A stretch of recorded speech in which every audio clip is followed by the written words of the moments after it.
بسم الله الرحمن الرحيم بسم الله الرحمن الرحيم الحمد لله رب العالمين وأفضل الصلاة وأتم التسليم على سيدنا محمد وعلى آله وصحبه وسلم.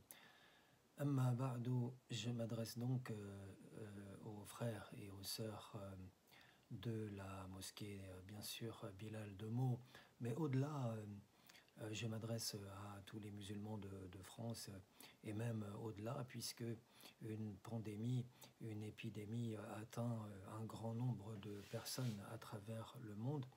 Il me paraissait donc intéressant de rappeler un certain nombre de points qui ont trait au comportement du musulman dans ces circonstances difficiles. Alors, à propos de la pandémie donc, qui atteint les habitants de ce monde ces derniers temps, je dirais au moins ceci. Dieu a voulu éprouver les hommes par toutes sortes de maux et d'épreuves depuis l'origine.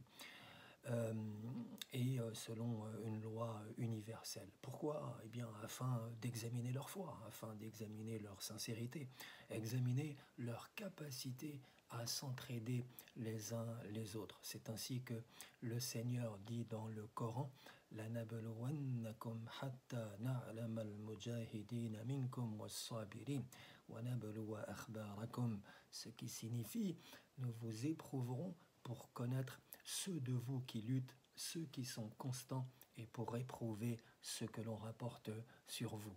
Face à ces mots, face à ces épreuves, il faut évidemment que l'attitude du musulman demeure conforme à la volonté de Dieu. Il faut que son comportement soit à la hauteur des mœurs de l'islam et de l'esprit d'humanité qui habite cette religion. Ainsi, parmi les comportements que le musulman doit avoir dans l'épreuve, il y a le fait, premièrement, de vérifier les informations qui lui parviennent, et oui, avant de les accréditer. C'est important. Il faut impérativement s'écarter des fausses informations, des fausses rumeurs qui circulent malheureusement ici et là, y compris quand elles émanent des médias officiels et qu'elles n'ont pas été authentifiées par les autorités compétentes. En effet, le Coran blâme ceux qui se font l'écho de tous les bruits qu'ils entendent et affirme même qu'il s'agit d'une faute très grave, alors même que la plupart d'entre nous n'y attachent aucune valeur et aucune importance. C'est ainsi que Dieu dit à ce sujet: إِذْ تَلَقَّوْنَهُ بِأَلْسِنَتِكُمْ وَتَقُولُونَ بِأَفْوَاهِكُمْ مَا لَيْسَ لَكُمْ بِهِ عِلْمٌ وَتَحْسَبُونَهُ هَيِّنًا وَهُوَ عِنْدَ اللَّهِ عَظِيمٌ. Ce qui signifie en français: vous colportez par votre langue, et vous dites de votre bouche ce que vous ne savez pas. Vous pensez que ce n'est rien, alors que c'est grave, c'est considérable au regard de Dieu. Premier point. Deuxième point, le musulman se doit, dans l'absolu, de rétablir le calme quand il a pouvoir de le faire et apaiser les esprits autour de lui. On vit à une époque où tout le monde s'effraie, où tout le monde a peur. Non, on doit éviter d'effrayer les gens et de leur faire peur outre mesure. Le prophète de l'islam, sallallahu alayhi wa sallam, a dit à ce propos: La yahillu li muslim an yurawwi'a muslima, ce qui signifie il n'est pas permis à un musulman d'effrayer son frère. Troisièmement, le musulman, c'est important, le musulman doit chercher à se rapprocher de Dieu dans l'épreuve. Il doit appeler Dieu à l'aide par des prières et en imitant bien sûr en cela, les comportements du prophète, les comportements des compagnons quand ceux-ci étaient frappés par un malheur ou quand ils voyaient une calamité s'abattre sur eux, naturellement, chacun se tournait alors vers Dieu et lui exprimait sa dépendance absolue par rapport à lui. Quatrième comportement que le musulman se doit d'avoir en telle circonstance, eh bien, il y a le fait d'aider les autres dans l'épreuve, d'aider les autres physiquement, de les aider matériellement, financièrement. Et quand je dis aider obligatoirement en tant qu'obligation imposée par la religion. Abu Sa'id al-Khudri, le compagnon illustre, a dit, raconte que pendant qu'ils étaient en voyage en compagnie de l'envoyé de Dieu, sallallahu alayhi wa sallam, un homme se présenta sur sa monture. Comme l'homme jetait des regards de droite et de gauche, visiblement il n'avait pas de monture lui-même, l'envoyé de Dieu, sallallahu alayhi wa sallam, ordonna à ce moment-là ceci: Man kana ma'ahu fadlu dhahrin falya'ud bihi ala man la dhahra lah. ومن كان له فضل من زاد فليعد به على من لا زاد له.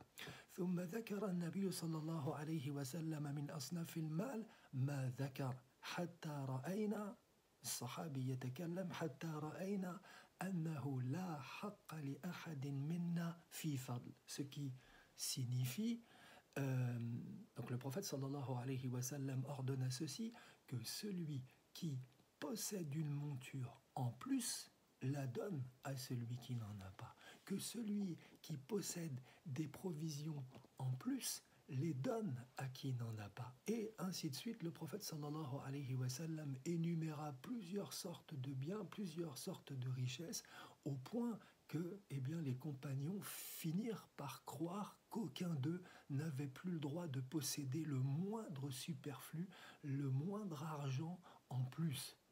On voit clairement au travers de ce hadith que le musulman doit aider les autres dans l'épreuve, financièrement et en tant qu'obligation, une fois de plus imposée par la religion. Cinquième élément, comportement que le musulman se doit d'avoir en situation de crise, le fait de chercher à s'intéresser et à se dévouer aux autres. Et principalement quand les autres sont éprouvés. Donc le musulman refuse l'égoïsme, il refuse l'individualisme. Je dirais même malheur à celui qui subordonne l'intérêt des gens à son propre intérêt quand ceux-ci sont éprouvés. Ainsi, la politique, je me mets à tousser, c'est mauvais signe. La politique du chacun pour soi est inacceptable dans cette circonstance, et d'ailleurs elle est inacceptable dans toutes les circonstances. Nous vivons malheureusement dans une société moderne où le chacun pour soi a tendance à l'emporter. Essayons de vaincre nos mauvais penchants. Et à titre d'exemple, moi j'ai vu des gens, et je ne suis pas le seul, qui se ruaient sur les denrées de première nécessité dans les supermarchés, comme si les autres n'existaient pas, comme si il s'agissait de gens qui n'étaient pas des êtres humains. Ces comportements sont vils, ces comportements sont mesquins, ces comportements sont totalement contraires aux enseignements de l'islam. Et j'en ai pour preuve le fait que le prophète sallallahu alayhi wa sallam a fait l'éloge de ceux qui partagent et qui donnent une partie de ce qu'ils ont. Et ce, lorsque le prophète sallallahu alayhi wa sallam a dit « Innal ash'ariyin إذا أرملوا في الغزو أو قل طعام عيالهم بالمدينة جمعوا ما كان عندهم في ثوب واحد ثم اقتسموا ما بينهم في إناء واحد بالسوية فهم مني وأنا منهم ». Le hadith donc nous dit que les Ash'arites, donc une tribu arabe, quand ils mangent, c'est le prophète sallallahu alayhi wa sallam qui dit cela des Ash'arites, quand les Ash'arites mangent eh bien, et qu'ils manquent de vivre dans une expédition ou que, étant à Médine, ils ont peu à donner à manger à leur famille, qu'est-ce qu'ils font? Ils réunissent toutes leurs provisions dans une même pièce d'étoffe, puis ils partagent ces choses à part égale au moyen d'un même récipient.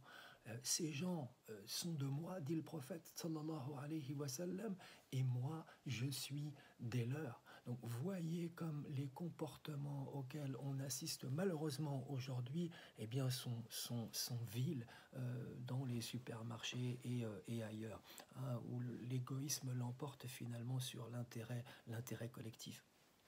Alors ça, c'est donc un point. Un sixième point qui me paraît essentiel d'aborder, le musulman doit observer fidèlement les prières en commun dans sa maison, exactement comme les prières en commun qu'il effectuait à la mosquée. Il doit multiplier de la même manière des invocations, il doit réciter du Coran. Les prières surérogatoires de nuit également sont les bienvenues. Puissent ces bonnes œuvres bien nous protéger, nous et nos familles, de la maladie et des conséquences qui résultent de la maladie.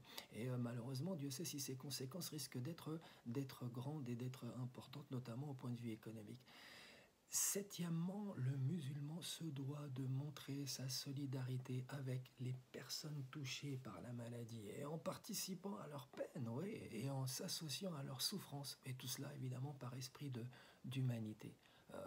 J'en vois qui font de l'ironie, j'en vois qui font de mauvaises plaisanteries sur ce sujet. On ne parle pas sur le ton de la raillerie de ces choses parce que ces choses sont graves. Le prophète sallallahu alayhi wa sallam a dit à ce propos: Mathalul mu'minin fi tawaddihim wa tarahumihim wa ta'atufihim mathalul jasad idha ishtaka minhu udwan tada'a lahu sa'irul jasad bis-sahari wal-humma, ce qui signifie l'exemple des musulmans dans leur bonté, leur affection et leur sentiment réciproque est celle d'un corps unique qui, lorsque un de ses membres souffre, un des membres souffre, eh bien voit tout le reste de son corps partager son insomnie et sa fièvre. Huitième point, huitième comportement que le musulman se doit d'avoir, eh bien le fait de se remettre en cause, faire le compte de ses actions quand un malheur advient, quand une pandémie arrive comme celle qui nous occupe aujourd'hui, car le malheur est un rappel. Donc le musulman formulera un repentir sincère envers Dieu, il demandera pardon envers son Seigneur ou au Seigneur, il observera la loi de Dieu et arrêtera de commettre le péché. Tout cela représente la clé du salut. Dieu dit d'ailleurs à ce propos: وَمَا كَانَ اللَّهُ مُعَذِّبَهُمْ وَهُمْ يَسْتَغْفِرُونَ, ce qui signifie Dieu ne saurait châtier les hommes alors que les hommes demandent pardon. Neuvième comportement que le musulman se doit d'avoir en situation de crise, comme c'est le cas pour nous aujourd'hui, eh bien, il y a le fait d'observer les directives édictées par les autorités sanitaires ici, et appliquer les recommandations qui sont formulées par les médecins qualifiés pour se protéger contre la maladie. Là, je parle de médecins qualifiés parce que on entend tellement de choses, y compris même dans les médias mainstream, comme on dit, les médias officiels. Vérifier les informations, on l'a déjà dit, et puis surtout que ces informations, elles émanent de gens qui sont qualifiés, de médecins qualifiés pour avant de se protéger contre la maladie, encore faut-il savoir comment se protéger contre la maladie. Et donc l'idée, c'est quand même d'observer les directives édictées par les autorités sanitaires, mais pas de façon aveugle. Chacun, quoi qu'il en soit, a un rôle à jouer dans cette histoire pour se préserver, pour préserver les autres. Je vous rappelle que si vous-même êtes en bonne santé et vous-même êtes voilà, pas concernés par la maladie, n'empêche, il y a des gens qui autour de vous sont vieux, sont âgés, sont malades, donc c'est à eux qu'il faut penser en telles circonstances. Le prophète sallallahu alayhi wa sallam a dit à propos du devoir d'obéissance vis-à-vis des autorités sanitaires, quand ces autorités sanitaires sont sérieuses, il y a le hadith suivant, as-sam'u wa ta'a ala al-mar'i al-muslim فيما أحب وكره ما لم يؤمر بمعصية فإذا أمر بمعصية فلا سمع ولا طاعة. Autrement dit, l'écoute et l'obéissance sont dues par tout homme musulman, qu'il s'agisse d'une chose qu'il approuve ou qu'il juge répréhensible, tant qu'on ne lui ordonne pas de désobéir à Dieu. Si on lui ordonne de désobéir à Dieu, alors seulement il ne devra ni obéir ni écouter. Mais c'est vrai que ce comportement doit être un comportement responsable vis-à-vis des autorités sanitaires. Dixièmement, et c'est un dernier point que je voulais voir avec vous, dixième point que je voulais voir avec vous, en plus des précautions que vous prendrez pour vous protéger de la maladie et faire face à l'épreuve, il y a le fait de s'armer des armes intérieures que sont la patience, que sont la confiance sincère en Dieu, et puis surtout la certitude que tout arrive selon sa volonté. Alors ça, c'était la première partie du message que je voulais vous adresser. La deuxième partie de ce message, elle est dirigée tout spécialement vers ceux qui se lamentent de ne pas pouvoir écouter leur imam préféré à la mosquée Bilal, mais également à tous les musulmans à travers la France et à travers le monde qui ne peuvent pas écouter les prêches du vendredi, par exemple. Donc, qui ne peuvent pas aller à la mosquée ces jours-ci, en bref, pour y effectuer les prières en commun et les prières du vendredi habituelles. Mes frères, mes sœurs, les bonnes œuvres que vous accomplissiez à la mosquée ne s'arrêtent pas, ne cessent pas avec la fermeture des maisons de Dieu et avec l'interruption temporaire des prières dans ces lieux. Sachez que vous serez toujours récompensés pour toutes les pratiques du culte que vous effectuerez dans vos maisons au lieu de les effectuer à la mosquée, pourvu que vous vous acquittiez, de ces pratiques correctement dans leur temps respectif, deuxièmement, que vous ayez une raison valable de le faire chez vous, et Dieu sait si aujourd'hui la raison est valable, puisqu'il s'agit d'une pandémie qui atteint un grand nombre de gens à travers le monde. Ainsi, le prophète de l'islam nous dit, nous annonce-t-il la bonne nouvelle suivante: إذا مرض العبد أو سافر كتب له مثل ما كان يعمل مقيما صحيحا. C'est-à-dire, si un individu est malade ou en voyage, il sera inscrit à son actif la même chose que ce qu'il faisait quand il était résident et en bonne santé. D'autre part, mes frères, mes sœurs, il s'agit de ne pas sous-estimer non plus la valeur de l'intention qui se cache derrière les actes. Autrement dit, avoir l'intention d'adorer Dieu dans un lieu comme la mosquée et ne pas pouvoir le faire pour une raison comme celle que nous connaissons aujourd'hui, à savoir une pandémie. Cette intention en soi est comptée comme une bonne action à part entière. Donc ne sous-estimez pas votre intention d'adorer le Seigneur alors que vous n'avez pas la possibilité de le faire dans les conditions idéales, dans les conditions habituelles. Voilà. Ni votre envie de prier alors que vous en êtes en péché, car dans tous les cas, mes frères, vous serez rétribués par le Seigneur pour l'envie qui vous habite, pour l'intention qui vous anime, indépendamment de toute autre considération et indépendamment du fait que vous puissiez réaliser cette intention ou pas. Vous connaissez tous ce hadith dans lequel le prophète sallallahu alayhi wa sallam nous dit: Man hamma bi hasanatin falam ya'malha katabaha Allahu azza wa jalla indahu hasanatan kamila.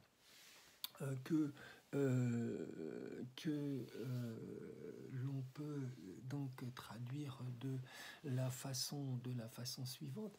Quiconque a l'intention de faire une bonne action et ne la fait pas, Dieu lui inscrit à son actif une bonne action complète. Mes frères et mes sœurs, en islam, ne soyez pas tristes ces jours-ci. Ne vous affligez pas, ne pensez de Dieu que du bien et repentez-vous et demandez pardon au Seigneur. C'est, je crois, le résumé de tout ce que je viens de dire à l'instant. Quant à nous, nous voulons donner du courage aux gens et leur remonter le moral. Oui, la peur est un phénomène normal quand elle accompagne la prise de conscience d'un danger réel comme le danger du corona, hein, telle l'épidémie qui atteint donc les gens ces derniers temps. Donc l'être humain ordinaire, on va dire, lambda, s'il m'est permis d'utiliser cette expression, est naturellement enclin en telles circonstances à la peur. Hein. Voilà, je dirais même que c'est dans son ADN d'avoir peur en tel cas. Est-ce que le Coran ne dit pas hein, de l'être humain Innal insana khuliqa halu'a idha massahu sharru jazua. L'homme a été créé impressionnable. Quand le malheur le touche, il est craintif. Sauf que, mes frères, le croyant n'est pas un homme comme tout le monde. C'est pas un homme ordinaire. Et s'il n'est pas ordinaire, c'est précisément parce qu'il est croyant. Je dis donc que le croyant est au-dessus des gens du commun. Il n'est pas impressionnable comme eux. Il ne s'affole pas quand on jette la panique dans les rangs des hommes. Hein. Les médias ces derniers temps, reconnaissons-le et disons-le, jettent quelquefois la panique dans les rangs des personnes. Donc voilà, il s'agit de ne pas s'effrayer quand on sème l'épouvante dans le cœur des gens, quel que soit le danger qui menace d'ailleurs. Et dans ce sens, le Coran dit, c'est assez fin de la part du Seigneur. C'est un verset qui est édifiant. Innal insana khuliqa halu'a idha massahu sharru jazua wa idha massahu al-khayru manu'a illa al-musallin. L'homme a été créé donc impressionnable. Quand le malheur le touche, il est craintif. Quand le bien le touche, il est inabordable. Il devient inabordable, à l'exception de ceux qui prient. Car ceux qui prient, eux, sont reliés à Dieu. Ils sont reliés à Dieu, le mu'min. Le mu'min, c'est-à-dire celui qui accorde la sécurité. Ils sont reliés à Dieu, le hafiz, celui qui préserve. Ils sont reliés à Dieu, le salam, celui qui sauvegarde. Voilà pourquoi le croyant n'est pas un individu ordinaire et impressionnable. Et voilà pourquoi il se distingue du reste des gens. C'est parce qu'il est en rapport, étroit avec son Seigneur. Mais alors, mes frères, je pose la question suivante. Est-ce à dire que le croyant n'a pas besoin de prendre ses précautions contre la maladie? Non, évidemment, j'ai jamais dit une chose comme celle-là. Le monde ici-bas est régi par la loi des causes et des effets. C'est pourquoi, remarquez-le avec moi, la religion musulmane commande d'abord aux croyants de prendre ses précautions pour éviter la maladie, comme si ces dispositions étaient absolument indispensables. Mais la religion commande ensuite aux croyants de s'en remettre à Dieu, comme si ces dispositions, elles étaient parfaitement inutiles. Voilà, hein, là encore, voilà la double attitude qu'on doit avoir vis-à-vis des causes premières et des causes secondes. Dans tous les cas, si vous voulez, oui, c'est vrai, prendre un médicament ou essayer d'éviter la maladie, c'est une disposition qui est indispensable. Mais une fois qu'on a fait ce qu'il fallait, eh bien à ce moment-là, remettons-nous-en à Dieu comme si ces dispositions qu'on avait prises étaient parfaitement inutiles. Car si Dieu est avec toi, que peut-on contre toi? Et si Dieu est contre toi, que peut-on pour toi, honnêtement? Rien du tout. Ainsi, le croyant est appelé d'abord à refuser de se soumettre au destin. On ne se soumet pas au destin. C'est-à-dire, dans le cas qui nous occupe ici, on n'accepte pas fatalement la survenue de la maladie. Et on est invité à faire appelle aux causes secondes qui permettent de protéger sa personne et sa famille contre la maladie. Et quand je parle de causes secondes, évidemment, je veux parler de toutes les précautions qu'on peut prendre contre la maladie.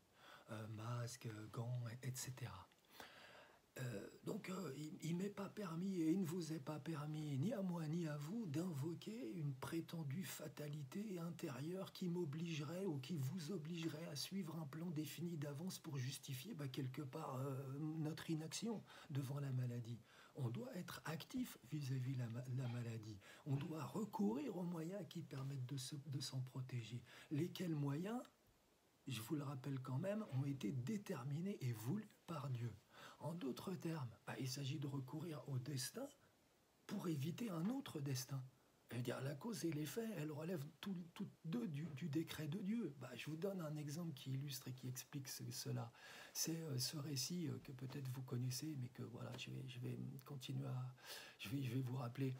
Le deuxième calife bien guidé, Omar ibn al-Khattab, apprit un jour que la peste régnait aux confins de la Grande Syrie où il se rendait. Donc comme il envisageait de retourner sur ses pas, de retourner en arrière, et il a eu peur, Abu Ubayd ibn al-Jarrah lui dit « Est-ce une fuite devant le décret de Dieu, ô prince des croyants? Est-ce que tu fuis quelque part devant la décision de Dieu ?»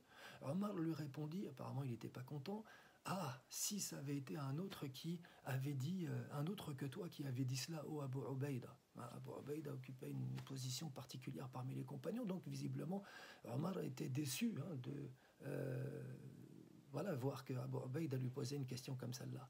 Oui, répondit Omar, nous fuyons le décret de Dieu, mais pour nous abriter du décret de Dieu. Puis Omar ajouta, dis-moi, si tu avais un troupeau de moutons et de chameaux, et qu'il y avait une terre fertile et une terre stérile, est-ce que tu ne te dirigerais pas plutôt que de les laisser paître sur une terre stérile, tu ne te dirigerais pas vers une terre fertile? Ne passerais-tu pas du stérile au fertile? Si, naturellement. Eh bien, sache que tout cela, ces deux options, se font grâce au décret de Dieu. Où l'on voit que Omar, ici, a voulu se prémunir contre le danger de la peste pour que ce danger ne survienne pas en ayant recours à un qadar, en ayant recours à un destin. Et ce destin, c'est la fuite qui empêche l'arrivée de la maladie. Et pour éviter un autre qadar, un autre destin, c'est la poursuite du voyage qui entraîne la maladie. Je crois que cet exemple est suffisamment parlant ici.